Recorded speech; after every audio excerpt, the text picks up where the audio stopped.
आप सभी जानते हो कि डायनासोर की एक प्रजाति हुआ करती थी जो आज धरती से विलुप्त हो चुकी है। लेकिन जब हम डायनासोर के बारे में सुनते हैं तब हमारे दिमाग में सवाल ज़रूर आता है कि डायनासोर का अंत कैसे हुआ, कैसे मरे डायनासोर।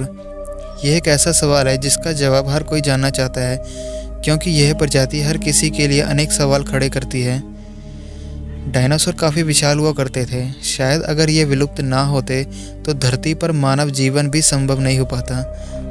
हालांकि आज तक किसी ने भी डायनासोर को नहीं देखा और जितने भी तथ्य इस प्रजाति के बारे में दिए गए हैं सभी अनुमान और अवशेष के तौर पर दिए गए हैं। जब डायनासोर का युग हुआ करता था उस समय मानव जाति इस धरती पर अस्तित्व में नहीं थी। अगर ये होते भी तो शायद ही कोई इस विशाल डायनासोर से बच पाता है। ऐसे ही बहुत सी बातें हैं जो आज हम जानने वाले हैं। तो चलिए शुरू करते हैं आज की वीडियो। डायनासोर का अंत एक बहुत बड़े एस्टेरॉयड के धरती से टकराने के कारण हुआ था। एक बात जो बीबीसी डॉक्यूमेंट्री में सामने आई है कि अगर ये एस्टेरॉयड धरती से 30 सेकंड पहले या 30 सेकंड बाद भी टकराते तो डायनासोर शायद ख़त्म नहीं होते और ये एस्टेरॉयड अटलांटिक या प्रशांत महासागर के गहरे पानी में गिरता। ऐसा इसलिए क्योंकि इस समय इसका असर ज़मीनी भूभाग पर इतना कम होता कि डायनासोर को कोई नुकसान नहीं पहुँचता। ये एस्टेरॉयड मैक्सिको के युकटॉन प्रायद्वीप से टकराया था, जिस वजह से उस जगह 111 मील चौड़ा और 20 मील गहरा गड्ढा बन गया।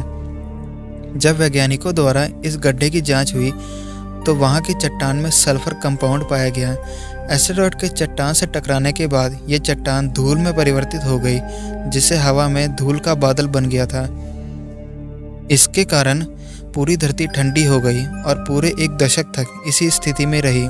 इन सभी कारणों से लगभग उस समय जितने भी जीव थे सभी की मृत्यु हो गई। जिस समय लोगों को इनके विनाशक कारण नहीं मालूम था तो उन्हें ऐसा लगता था कि डायनासोरों का इंसानों में एवोल्यूशन हो गया है, जिसके चलते आगे नई से नई प्रजातियां पैदा होती गई। डायनासोर, जिसका यूनानी भाषा में अर्थ बड़ी छिपकली होता है, यह प्रजाति धरती पर लगभग 16 करोड़ वर्ष तक अस्तित्व में रहे, जिनका विनाश आज से लगभग 6.5 करोड़ साल पहले हुआ था। डायनासोर भी कई तरह के हुआ करते थे। जीवाश्म वैज्ञानिकों ने डायनासोर के अब तक 500 विभिन्न अंशों और 1000 से अधिक प्रजातियों की पहचान की है और इनके अवशेष हर महाद्वीप पर पाए जाते हैं। आप लोगों को शायद जानकर हैरानी होगी कि डायनासोर मांसाहारी नहीं होते थे। कुछ डायनासोर की प्रजाति शाकाहारी भी माने जाते थे। सभी डायनासोर अलग अलग आकार के हुआ करते थे। कुछ विशाल होते थे, कुछ मनुष्य के आकार के होते थे तो कुछ मनुष्य से भी छोटे होते थे। डायनासोर इस धरती पर लगभग 16 करोड़ साल तक अस्तित्व में रहे, लेकिन मानव ने अभी तक सिर्फ 25 लाख साल ही गुजारे हैं। उस हिसाब से डायनासोर ने हम लोगों से 64 गुना समय धरती पर व्यतीत किया है। डायनासोर धरती के हर महाद्वीप पर स्थित थे, यहाँ तक कि अंटार्कटिका में भी उनके अवशेष पाए गए हैं। सभी डायनासोर का आकार विशाल नहीं होता था। कुछ डायनासोर मानव आकार के तो कुछ मानव से छोटे होते थे। कुछ डायनासोर की पूंछ 45 फीट से भी ज़्यादा लंबे होते थे, जो भागते समय उनका संतुलन बनाने में मदद करते थे।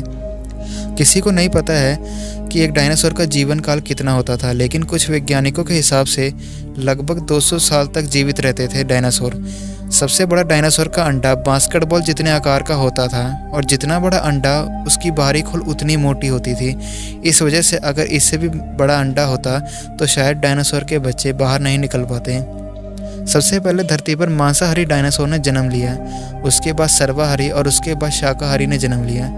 ज़्यादातर डायनासोर शाकाहारी ही होते थे। शाकाहारी डायनासोर अपनी सुरक्षा के लिए एक साथ झुंड में रहना पसंद करते थे। ज़्यादातर मांसाहारी डायनासोर अपने 2 पैरों पर भागते थे। इससे उन्हें भागने में भी आसानी होती थी और अपने दोनों हाथों से शिकार भी कर लेते थे। लेकिन ज़्यादातर शाकाहारी डायनासोर अपने चारों पैरों का इस्तेमाल करते थे। उनका भारी शरीर संतुलित रहता था। एक नवजात मानव बच्चे का दिमाग ज़्यादातर वयस्क डायनासोर से बड़ा होता है। डायनासोर अक्सर चट्टान भी निगल लेते थे।